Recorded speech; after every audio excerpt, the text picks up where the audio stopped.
새벽 3시 거실 소파에 주저앉은 남자의 얼굴은 창백했어요. 품 안의 아기는 목이 쉬도록 울어댔죠. 강희준 씨는 이미 한계였어요. 아내가 떠난 후 2달째 밤마다 반복되는 지옥 같은 시간들이요. 그때 초인종이 울렸어요. 야간 베이비시터 면접을 보러 온 여자 윤세아 씨였죠. 강희준 씨 되시죠? 윤세아라고 합니다. 이준 씨는 지푸라기라도 잡는 심정으로 그녀를 들였어요. 그런데 그 순간 믿을 수 없는 일이 벌어졌죠. 세아 씨가 소리를 앉자마자 거짓말처럼 울음이 뚝 그쳤어요. 처음 보는 사람인데 왜 이렇게? 소리는 세아 씨의 품에서 새근새근 잠들었어요. 그날 밤 이준 씨는 오랜만에 깊은 잠에 빠졌어요. 하지만 그는 몰랐죠. 이 평화가 거대한 비밀의 시작이라는 걸요. 아내가 남긴 일기장 속 단 하나의 이름, 세아. 그 이름이 모든 진실을 뒤흔들 거라는 걸요. 평범해 보이는 사람들의 숨겨진 진실을 매일 전해드리는 이 채널. 지금 구독 눌러주세요.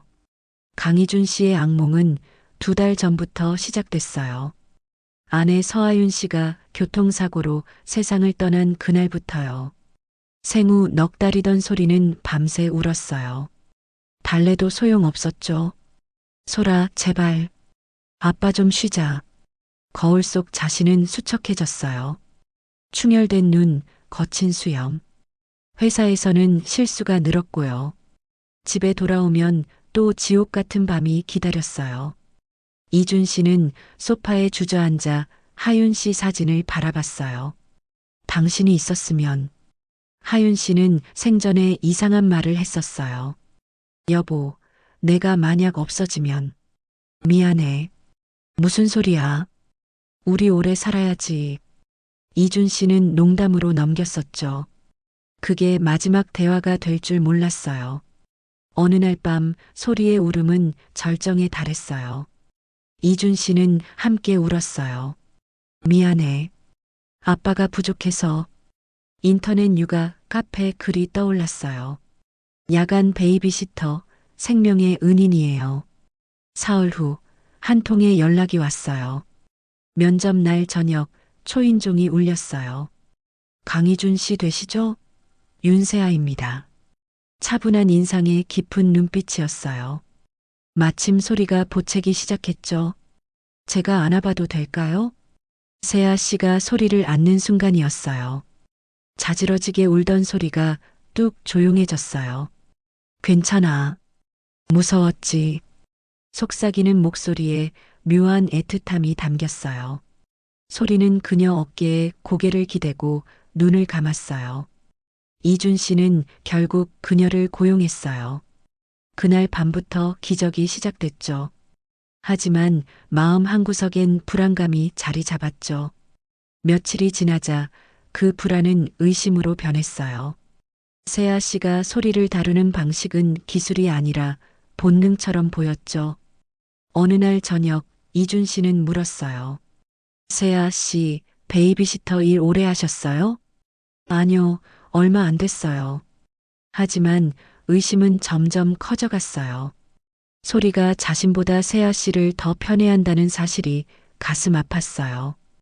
어느 밤 세아 씨가 자장가를 흥얼거렸어요. 처음 듣는 멜로디였지만 이상하게 익숙했죠. 그 노래 어디서 배우신 거예요? 옛날에 누군가에게 들었어요. 대체 이 사람은 누구지? 일주일이 지났어요. 세아 씨의 손길은 너무 완벽했어요. 소리가 칭얼대기 시작하면 안아 올리기도 전에 알았고요. 말이 안 됐죠. 어느 날 밤 이준 씨는 거실 문틈으로 지켜봤어요. 세아 씨는 잠든 소리를 안고 창밖을 바라보며 눈물을 흘렸어요. 미안해. 정말 미안해. 세아 씨는 소리 이마에 입을 맞췄어요. 이준 씨는 가슴이 철렁했어요. 며칠 후 소리가 갑자기 고열이 났어요.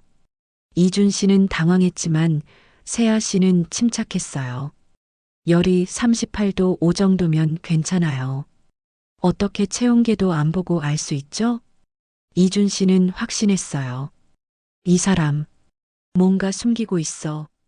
다음 날 점심시간, 이준 씨는 아파트 관리사무소로 향했어요. 윤세아 씨, 한 달 전에 입사했네요.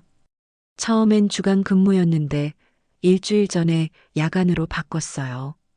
이준 씨의 등골이 오싹했어요. 하윤 씨가 돌아가신 게 2달 전이었어요. 그리고 일주일 전이 정확히 자신이 구인 광고를 올린 날이었죠. 우연이 아니었어요. 대체 왜?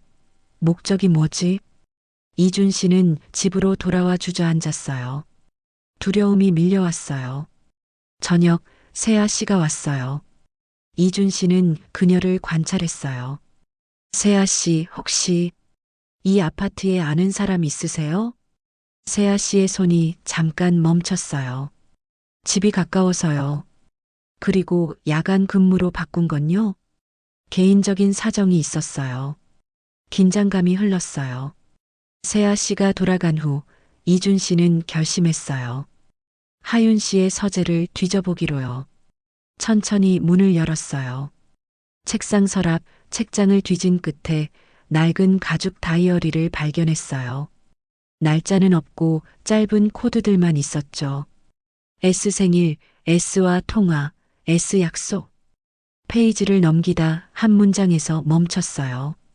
세아에게 너무 미안해. 하지만 이게 최선이야. 손이 떨렸지만 계속 읽었어요. 약속을 지켜야 해.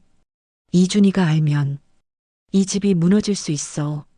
소리는 새아이. 문장이 거기서 끊겼어요. 다음 페이지가 찢어져 있었죠.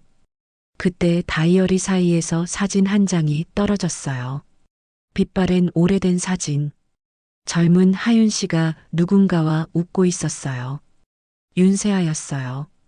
사진 뒷면엔 작은 글씨가 하윤 세아. 보육원 졸업식. 우리 영원히 자매. 이준 씨는 주저앉았어요. 그럼 왜 아내는 나한테 말 안 했어? 그리고 소리는 세아에 뭐라는 거야? 다음 날 저녁 이준 씨는 사진을 손에 쥐고 세아 씨를 기다렸어요. 들어오세요. 할 얘기가 있어요. 이준 씨는 사진을 테이블에 내려놨어요. 세아 씨의 얼굴이 하얗게 질렸어요. 제 아내 서재에 있었어요. 설명해 주시겠어요? 세아 씨의 눈에 눈물이 고였어요. 하윤 언니는 제게 전부였어요. 보육원에서 함께 자랐어요. 이준 씨는 숨을 죽이고 들었어요. 언니가 없었으면 전 살아남지 못했을 거예요. 그런데 왜 제게 말 안 하셨어요? 언니가 그러지 말라고 했어요. 세아 씨는 고개를 떨궜어요. 언니가 돌아가시기 전에 마지막으로 만났어요. 언니는 알고 있었어요. 자기가 오래 못 산다는 걸. 교통사고가 아니었어요. 언니는 병이 있었어요. 심장에요. 이준 씨는 믿을 수 없었어요. 언니는 아이를 가질 수 없었어요. 심장이 견딜 수 없었거든요. 세아 씨는 깊은 숨을 들이쉬었어요. 저한테 부탁했어요. 소리를. 제가 낳아달라고. 세상이 무너지는 것 같았어요. 말도 안 돼요. 그럼 소리는? 유전적으로는 제 아이예요. 하지만 언니가 키우기로 했어요. 제 동의도 없이요? 언니가 당신을 사랑했어요. 당신이 아이를 얼마나 원하는지 알았어요. 이준 씨는 주먹을 쥐었어요. 죄송해요. 정말 죄송해요. 소리가 깼어요. 까지 마세요. 제 딸이에요. 나가주세요. 당분간 오지 마세요. 세아 씨는 현관으로 향하다가 돌아봤죠. 언니는 당신이 진실을 견디지 못할까봐 두려워했어요. 그래서 혼자 짊어진 거예요. 그날 밤은 길고 고통스러웠어요. 이준 씨는 한숨도 자지 못했죠. 새벽녘 다시 다이어리를 펼쳤어요. 하윤 씨의 마지막 글이 있었어요. 여보, 미안해요. 하지만 소리만은 사랑해줘요. 세아를 원망하지 마세요. 그 애도 피해자예요. 당신이 무너지지 않길. 그게 제 마지막 소원이에요. 이준 씨는 통곡했어요. 사흘이 지났어요. 이준 씨는 혼자 소리를 돌봤지만 밤은 여전히 지옥이었죠. 소리는 밤마다 울부짖었어요. 이준 씨는 녹초가 됐어요. 나흘째 핸드폰이 울렸어요. 이준 씨, 저예요. 세아 씨였어요. 제발 한 번만 만나주세요. 내일 낮에 집 앞 공원으로 나오세요. 공원 벤치에 두 사람이 마주 앉았어요. 언니와 저는 보육원에서 자랐어요. 언니는 19에 나갔지만 저를 잊지 않았죠. 매달 찾아와 줬어요. 제가 대학 갈 수 있게 도와줬고요. 3년 전 언니가 병원에서 연락이 왔어요. 심장 판막 이상이었죠. 의사가 말했대요. 임신은 절대 안 된다고. 하지만 언니는 당신에게 가정을 선물하고 싶어 했어요. 그래서 저한테 부탁한 거예요. 언니는 저를 살려준 사람이에요. 세아 씨의 목소리가 갈라졌어요. 제가 10세 때 보육원에서 도망치려 했어요. 언니가 찾아냈어요. 얼어 죽기 직전에요. 그래서 거절할 수 없었어요. 이준 씨는 할 말을 잃었어요. 소리는 저를 기억해요. 뱃속에 있을 때부터 제 목소리를, 제 심장 소리를 들었어요. 그래서 제품에서만 편안해하는 거예요.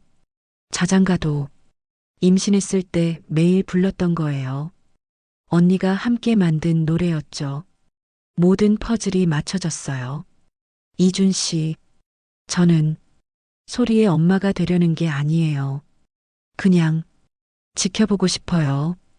더 이상 찾아가지 않을게요. 잠깐만요. 이준 씨가 불렀어요. 소리는 당신 없이 잠을 못 자요. 소리한테 당신이 필요해요. 제게도 도움이 필요하고요. 우리 다시 이야기해봐요. 소리를 위해서 그날 밤 세아 씨가 다시 집에 왔어요. 소리는 울다 지쳐 칭얼대고 있었죠. 미안해. 엄마가 미안해. 세아 씨는 조용히 노래를 불렀어요. 잘 자라 우리 아기, 별빛 아래 편히 자라. 소리의 울음이 잦아들었어요. 이준 씨는 깨달았어요. 이건 모성이었다고요.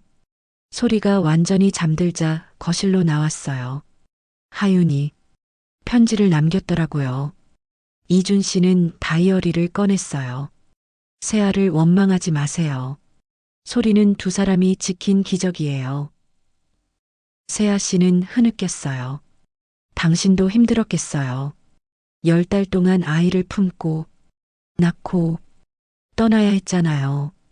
소리를 처음 본 순간 정말 힘들었어요. 안고 싶었어요.